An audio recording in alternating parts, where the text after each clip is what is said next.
Hello, I'm Dr. Leonard Matheson. Welcome to our discussion of optimal practice development. I'm a psychologist in suburban St. Louis. I've been in practice for more than 45 years. I've been supervising and training therapists for about 40 years.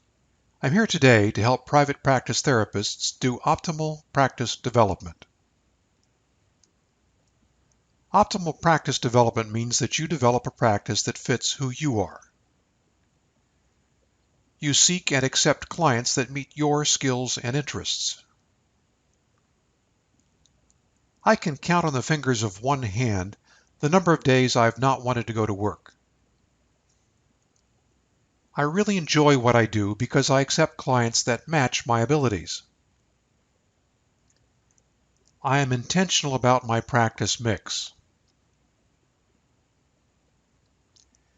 I'm a decent therapist, but I have colleagues who are better. There are certain clients and issues that I just don't enjoy. I triage more clients to professional colleagues than I accept. Out of 3 referrals each week, I'll accept only 1 new client into my practice. In addition to knowing yourself and letting that guide your practice mix, you need to know your market. These data describe the population to therapist mix in our area. The census ratio is going to determine how you approach optimal practice development. You'll also want to be aware of how many new therapists are available each year. One piece of the optimal practice development puzzle is your benchmark rate. The benchmark rate is what you'll charge for a basic 45-minute session over the course of your career. All of your rates for service start here. In this and other videos, I'll explain this further. The benchmark rate is based on the census ratio, the number of new therapists in your area, the median household income for the overall geographic area, and any microeconomic areas that are pertinent to your practice.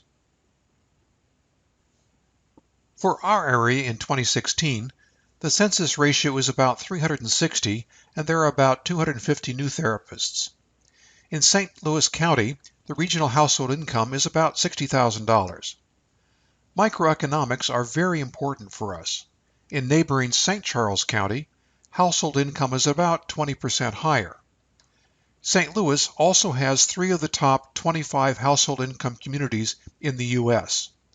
Our practice is situated in one of these areas and with easy freeway access to the other 2 areas and to St. Charles County. The benchmark rate for 2016 is $75 for a new therapist, providing the 45-minute 90834 psychotherapy session. This is the weekly mix that I recommend for all of the people I supervise. I'll let you study this for a moment and focus on a few areas. I'd be glad to send this to you if you subscribe to the Faithful Brain Counseling YouTube channel. There's no charge for that. Notice the benchmark rate of $75 for a new therapist for a 90834 45-minute session. This is where your practice is anchored. I recommend that you aim at 3 new clients per week. This will be difficult at first, but by the end of the first year should not be a problem at all. As the years go on, the number of new clients will diminish because you will have follow-up clients. These are people you worked with previously who've come back for a tune-up or when a crisis has occurred.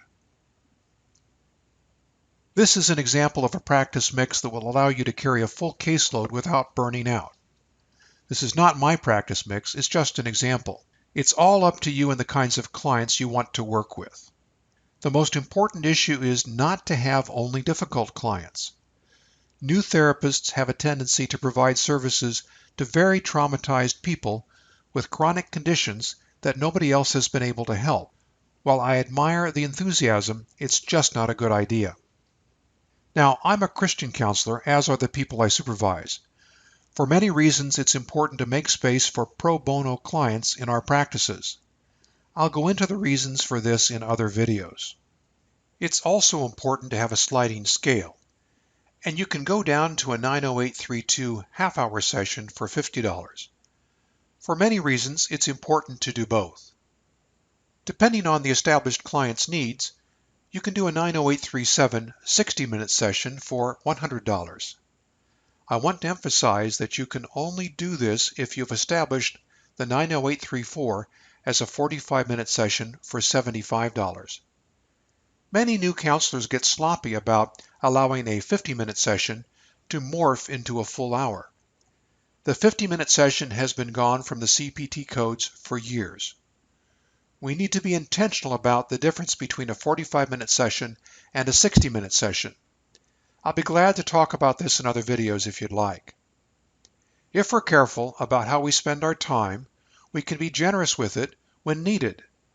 By being generous and careful, a first-year therapist should be able to gross about $2,000 per week. Now, I know that you've got a lot of questions, but I'm not sure what they are.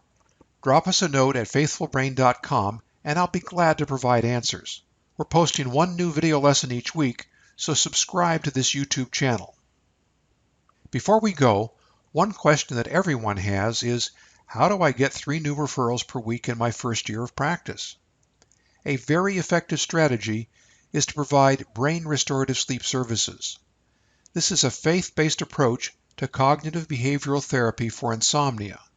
It's a great way to develop your practice because there's a widespread shortage of therapists. It's a non-stigmatizing diagnosis.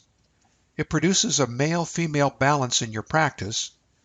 It's reimbursable by insurance, and even if you don't accept insurance, the client is able to get out-of-network coverage. And most important for a new counselor is the opportunity that brain restorative sleep provides to get physician referrals. Physicians will refer to counselors for assistance with people they're treating for insomnia. Check back on this channel for additional lessons on brain restorative sleep. Thank you for your time and attention. Please let us know how we can help. Drop us a line at faithfulbrain.com.